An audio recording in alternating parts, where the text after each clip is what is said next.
جاروں کے اندر جھانکتے ہوئے کہا، موسم اتنا گیلا ہے کہ ہر چیز میں جالا پڑنے لگتا ہے۔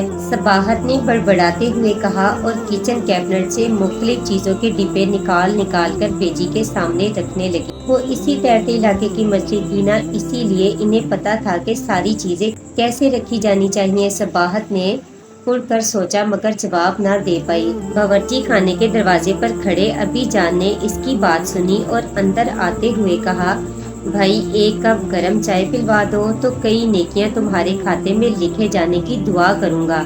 انہوں نے ہاتھ میں پکڑی فولڈنگ چیئر کھول کر اس پر بیٹھتے ہوئے کہا، موبی کے اسکول سے آنے کا وقت ہوا چاہتا ہے، اسے کھانا تو بنا لینے دو۔ بیجی نے ابی جان کو یاد دلایا، ارے نہیں بیجی، میں ایک چولہے پر کوکر رکھتی ہوں، دوسرے پر چائے بنا لیتی ہوں، چائے تو منٹوں میں بن جاتی ہے۔ اس نے تیزی سے ہاتھ چلاتے ہوئے کہا، دراصل تم صحراؤں کی باشندہ تھی، جب ہی تمہیں یہ بھیگا موسم ناگوار گزرتا ہے۔ ابی جان نے اسے تسلی دیتے ہوئے کہا، صحراؤں کے پیاسے تو پانی کی بوندوں کو ترستے ہیں ابی جان۔ اس نے قہوہ چائے کی پیالی میں چھانتے ہوئے کہا اور پیالی ٹرے میں رکھ کر ان کے سامنے سلیب پر ٹرے رکھ دی۔ آج کل کے جدید انسان نے کچھ صحراؤں کو بھی نخلستان میں بدل کر رکھ دیا ہے۔ ابی جان قہوے میں شکر ڈال کر ہلاتے ہوئے بولے، صحرا کا جو حصہ خلیجی ریاستوں کے اپنے سینے پر اٹھائے کھڑا ہے وہ صحرا کا کم اور نخلستان کا منظر زیادہ پیش کرتا ہے۔ نخلستان تو چھوٹا لفظ ہے، جنت کا ٹکڑا معلوم ہوتا ہے۔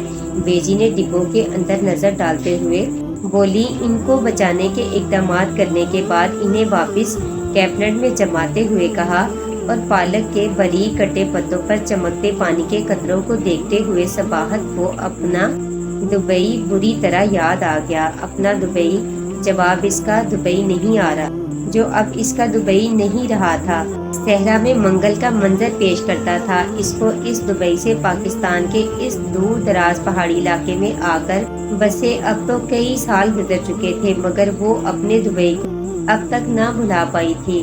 اسکول سے موبی کی واپسی تک وہ کھانا بنا چکی تھی۔ موبی کے آ جانے پر اس نے روٹیاں بنائی اور میز پر کھانا لگانے کے بعد ایک نظر دوبارہ کھڑکی سے باہر ڈالی۔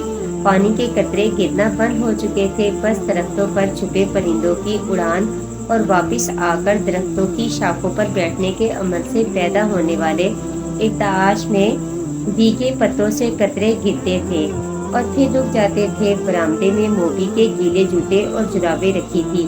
آج اسکول میں گیمز ڈے تھا، جو یقیناً اس بارش کی وجہ سے انڈور گیمز تک ہی محدود ہو کر رہ گیا ہوگا۔ اس نے برآمدے میں جوتوں کے ساتھ لیٹے موبی کے بیٹ کو دیکھتے ہوئے سوچا اور اسے خیال آیا کہ موبی بھی کرکٹ میچ نہ ہونے کی وجہ سے کتنا مایوس ہوگا۔ آج میں بہت غصے میں تھا۔ کھانے کے کمرے میں واپس آتے ہوئے اس نے موبی کو بیجی سے کہتے سنا، اچھا بھلا سورج نکلا ہوا تھا امتیاز۔ موبی مسکرا کر بولا، آج اس کے آنے کا امکان کم تھا، جب ہی تو کرکٹ میچ کا پروگرام بنایا تھا امتیاز سر نے۔ وہ امکان کہاں دیکھتا ہے، دیکھتا بھی ہے یا نہیں؟ صباحت نے کہا، جب دیکھو منہ اٹھائے آ دھمکتا ہے، دہائی دیتا ہے، وہ مسکین تو یوں ہی بدنام ہو رہا ہے۔ بیجی نے کھانا کھاتے ہوئے کہا، اس علاقے کا موسم شروع سے ہی ایسا ہے۔ صباحت نے غصے سے سر جھٹکا، وہ اپنے اندر پیدا ہو جانے والی بیزاری کو قابو میں نہیں لا پا رہی تھی۔ کھانے کے بعد برتن سمیٹ کر باورچی خانے میں رکھتے اور کھانے کی میز صاف کرتے اسے لگا باہر سورج کی کوئی شعاع آنکھ کھول رہی ہے۔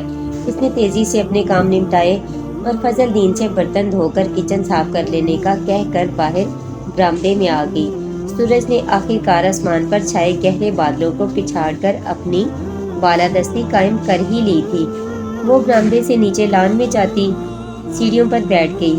کپڑے دوبارہ تار پر پھیلانے کا کوئی فائدہ نہیں۔ اس نے گھٹنوں کے گرد بازو باندھ کر ان پر سر رکھتے ہوئے سوچا، کچھ دیر بعد تو شام ہونے لگے گی۔ وہ یوں ہی گھٹنوں پر سر رکھے سستی سے کتنی ہی دیر وہاں بیٹھی رہی۔ ابی جان اور بیجی کھانے کے بعد لیٹنے کے لیے اپنے کمرے میں جا چکے تھے۔ کچن سے کچھ دیر تک فضل دین کے برتن دھونے اور رکھنے اٹھانے کی آوازیں آتی رہیں، پھر وہ بھی فارغ ہو کر اپنے کوارٹر کی طرف چلا گیا اور فضا پر پھر وہی سکوت چھا گیا، وہی معمول، وہی خاموشی، وہی فضا اور وہی سستی طاری کیے بیٹھی سوچتی رہی فضا کے سکوت کو پرندوں کی کبھی کبھار اٹھتی آواز توڑتی تھی یا گھنی جھاڑیوں اور بوٹیوں میں چھلانگیں لگاتے خرگوشوں کی آوازیں کانوں میں پڑتی۔ کیا ہے؟ صباحت نے سر اٹھا کر فضا میں اٹھتے اکا دکا پرندوں کو دیکھتے ہوئے سوچا۔ میں کیوں یہاں پہ موجود ہوں؟ اس کے دل پر اکتاہٹ غلبہ پانے لگی۔ کم مائگی کا احساس دن بدن بڑھتا چلا جا رہا تھا۔ نہ اپنے ہونے کی کوئی وجہ سمجھ آتی تھی، نہ یہاں موجود ہونے کی۔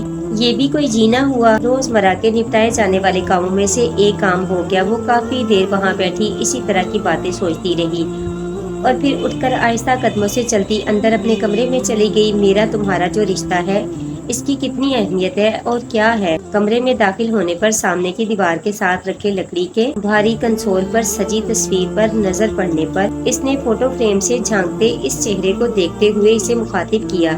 محض چند ہفتوں کا ساتھ، جن کے دوران کچھ لمحے بہت خوشگوار گزرے اور کچھ بوجھل ایک دوسرے کو سمجھنے سمجھانے کی مشق میں گزرتے چند ہفتے، اور پھر ایک طویل نہ ختم ہونے والی جدائی۔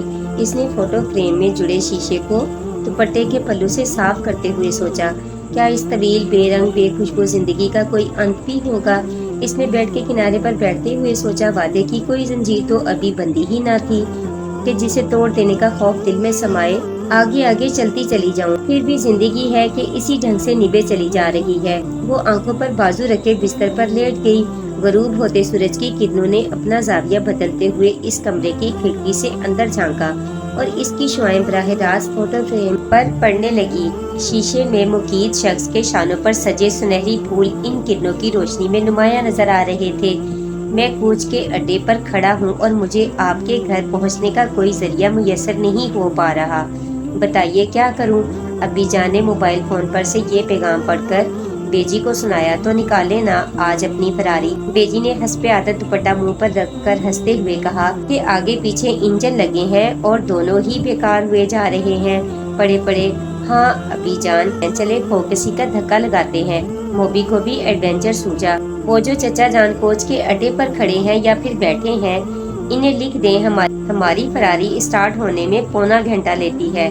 اتنی دیر مزید انتظار کرے؟ اس نے ابی جان کے بازو کو بے صبری سے ہلاتے ہوئے کہا۔ اس کے کل پرزے سب زنگ آلود ہو چکے ہیں۔ صباحت نے منہ بنا کر کہا۔ پونا تو کیا 2 گھنٹوں میں بھی اسٹارٹ ہو گئی تو کہنا۔ چلے نا ابی جان۔